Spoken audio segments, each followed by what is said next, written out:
selamat pagi. Hari ini kita akan belajar pada subtema 3, hidup rukun di sekolah. Simak videonya baik-baik. Sebelum lanjut, mari kita baca teks berikut. Udin dan teman-teman belajar di sekolah. Selain waktu belajar, ada juga waktu istirahat. Waktu istirahat dapat digunakan untuk berbagai hal. Ada yang bermain, berbincang, atau saling bercanda dengan teman. Udin dan Beni beristirahat di bawah pohon rindang. Mereka menikmati bekal makanan dari rumah bersama-sama. Baik, selanjutnya kalian perhatikan contoh percakapan berikut. Beni, tolong bantulah ibu membawa kertas tugas ini ke ruang guru. Beni menjawab, baik bu. Nah, contoh tersebut merupakan contoh kalimat perintah. Nah, anak-anak, berdasarkan percakapan tadi, saat ini kita akan belajar tentang kalimat perintah. Kalimat perintah digunakan untuk meminta orang lain melakukan sesuatu. Ciri-ciri kalimat perintah yaitu menggunakan akhiran lah atau kan, akhir kalimat menggunakan tanda seru. Kalimat perintah sering diucapkan dalam percakapan sehari-hari. Perintah dalam percakapan memiliki arti yang berbeda-beda. Nah, contoh kalimat perintah lainnya seperti anak-anak, marilah kita bersihkan kelas agar terlihat bersih. Nah, selanjutnya perhatikan contoh percakapan berikut. Sebelum ujian, simpanlah buku catatan di dalam tas. Baik, Pak Guru.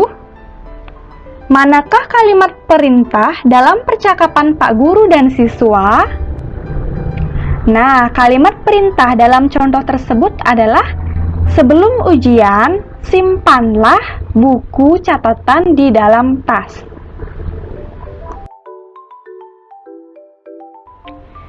Baik anak-anak, minggu lalu kita sudah mempelajari tentang pengamalan sila Pancasila.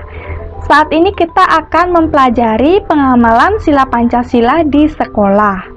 Nah, contoh pengamalan sila Pancasila di sekolah. Sila pertama yaitu mempersilahkan teman yang akan beribadah, kemudian berdoa bersama sebelum belajar di kelas. Selanjutnya, contoh pengamalan sila kedua Pancasila di sekolah yaitu menggunakan bahasa yang santun saat berbicara dengan guru, menolong teman yang mengalami kesulitan. Sila ketiga, bunyi sila ketiga yaitu Persatuan Indonesia. Nah, kita harus memiliki sikap bersatu tanpa saling membeda-bedakan satu sama lain.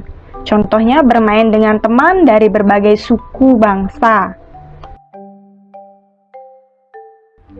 Contoh pengamalan sila keempat di sekolah, bermusyawarah saat diskusi dan menghormati pendapat orang lain. Selanjutnya, contoh penerapan sila kelima di sekolah yaitu melaksanakan hak dan kewajiban di sekolah dengan baik. Haknya seperti berhak meminjam buku di perpustakaan, berhak mendapat bimbingan dari guru saat pembelajaran. Kemudian kewajibannya wajib untuk melaksanakan kebersihan lingkungan di sekolah, kemudian wajib untuk mentaati peraturan yang ada di sekolah, dan wajib untuk menghormati guru yang ada di sekolah.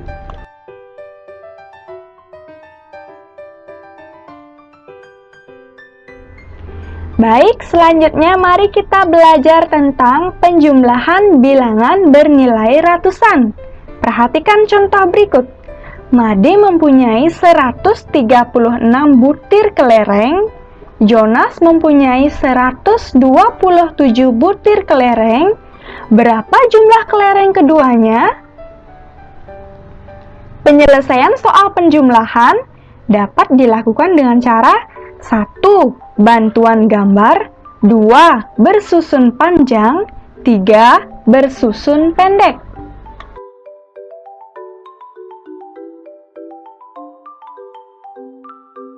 Mari kita bahas soal berikut dengan menggunakan bantuan gambar.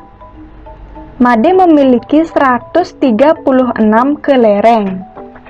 136 terdiri dari 100-an, 30-an, dan 6 satuan. Kemudian kalian bisa menggambar sebuah kotak-kotak untuk memisahkan angka 100, 30, dan 6. Selanjutnya, Jonas memiliki 127 kelereng. 127 terdiri dari 100-an, 20-an, dan 7 satuan. Selanjutnya, kalian juga dapat menggambar sebuah kotak-kotak untuk memisahkan angka 100, 20, dan angka 7. Selanjutnya, kalian hitung angka pada nilai tempat satuan. Angka pada nilai tempat satuan berada paling belakang atau paling kanan. 6 ditambah 7 sama dengan 13. Nah, angka 13 termasuk dalam nilai tempat puluhan, karena terdiri dari 10 ditambah 3. Agar berubah menjadi satuan, kalian harus menyimpan atau menaruh angka 10 pada nilai tempat puluhan, yaitu pada nilai 20.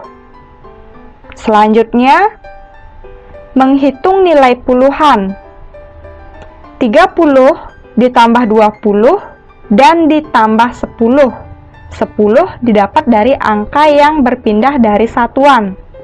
Hasilnya yaitu 60. Kemudian, menjumlahkan ratusan. 100 ditambah 100 sama dengan 200. Jadi, jumlah kelereng Made dan Jonas adalah 263.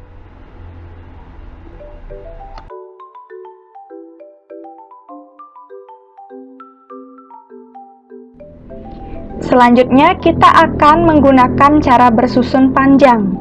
Tuliskan bilangan dalam bentuk panjang, lalu jumlahkan angka pada setiap nilai tempatnya.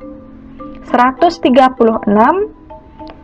terdiri dari 100-an, ditambah 30-an, ditambah 6 satuan.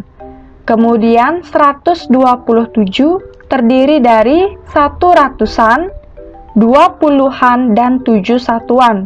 Kemudian dijumlahkan. Dijumlahkan bagian kanan terlebih dahulu atau bagian satuan. 6 ditambah 7 adalah 13, 30 ditambah 20 adalah 50, dan 100 ditambah 100 sama dengan 200. Nah, angka 13 merupakan angka puluhan. Jadi, untuk mendapatkan nilai satuan, kalian harus memisahnya menjadi 10 ditambah 3. Kemudian, kalian jumlahkan lagi. 200 ditambah 50 ditambah 10 ditambah 3. Sama dengan 200 ditambah 50 tambah 10 sama dengan 60. Dan angka 3 atau nilai satuan turun. Nah, kalian bisa mendapatkan hasilnya yaitu 263.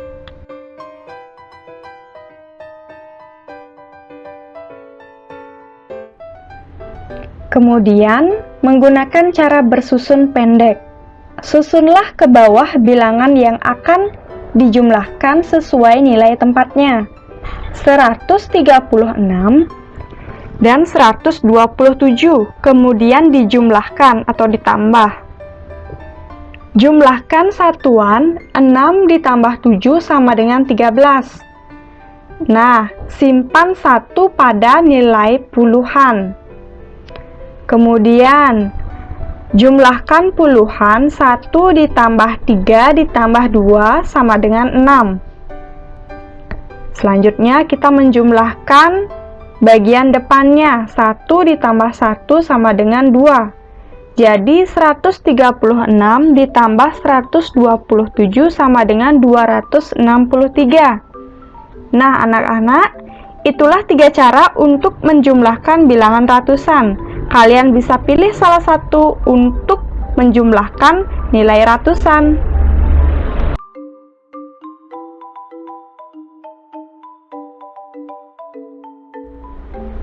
Selanjutnya, kita belajar tentang menghitung pengurangan bilangan ratusan. Penyelesaian soal pengurangan dapat dilakukan dengan cara bersusun panjang dan bersusun pendek. Perhatikan contoh berikut. Dedi mempunyai 147 butir kelereng. Kelereng Dedi hilang sebanyak 29 butir. Berapa sisa kelereng milik Dedi?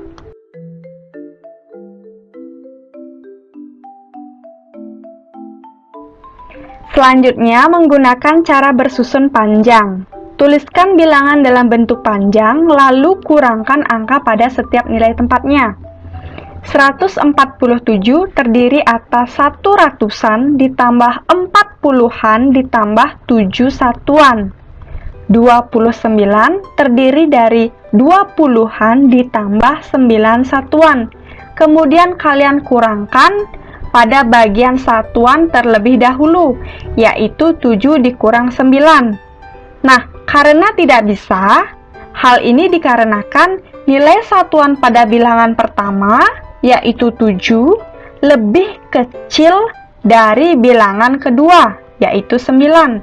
Maka angka 10 dipinjam dari nilai puluhan.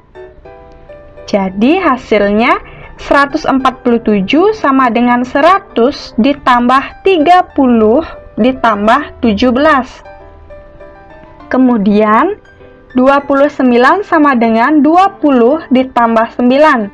Nah, kalian kurangkan angka satuan terlebih dahulu, yaitu 17 dikurang 9 adalah 8, 30 dikurang 10 adalah 10. Nah, 100 karena tidak ada pengurangnya, jadi kita turunkan 100.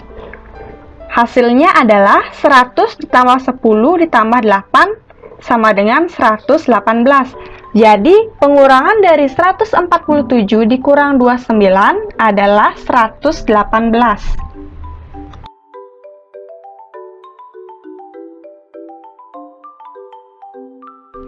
Selanjutnya, menggunakan cara bersusun pendek.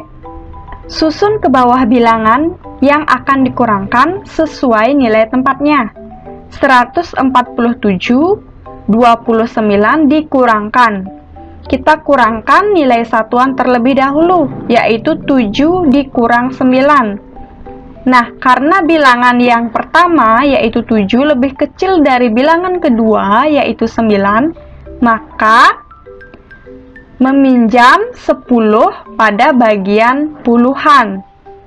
Jadinya 17 dikurang 9 sama dengan 8. Kita jumlahkan kembali nilai puluhan. 4 karena sudah dipinjam pada nilai satuan, jadi sisanya 3. 3 dikurang 2 sama dengan 1. Kemudian nilai ratusan yaitu 1 diturunkan ke bawah. Jadi hasilnya adalah 118.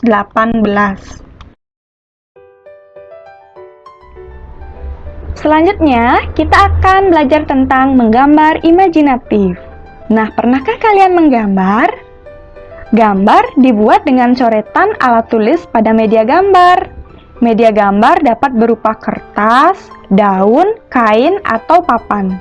Gambar dapat diwarnai dengan pensil warna, krayon, atau spidol berwarna. Nah, anak-anak, menggambar dapat dilakukan dengan mengamati objek secara langsung atau membayangkannya. Menggambar dengan cara membayangkan atau menghayal disebut menggambar imajinatif. Baik, selanjutnya kita mempelajari tentang membuat sketsa gambar. Sketsa adalah rancangan gambar berupa garis. Sketsa dapat digambar dengan menggabungkan berbagai garis. Perhatikan macam-macam garis berikut. seperti garis lurus, garis zigzag, garis spiral, garis gelombang, dan garis melengkung.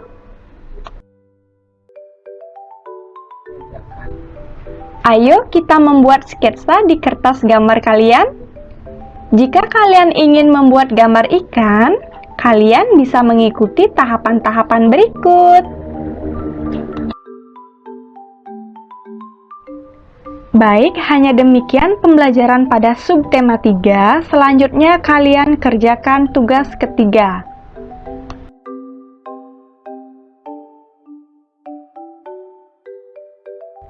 Tugas dikerjakan pada buku tulis, sedangkan tugas menggambar dikerjakan pada buku gambar. Nah, pengumpulan hari Jumat, jika ada dari kalian yang belum mengerti, kalian bisa WA Bu Guru. Pengumpulan tugas tetap ya, melalui WA. Terima kasih.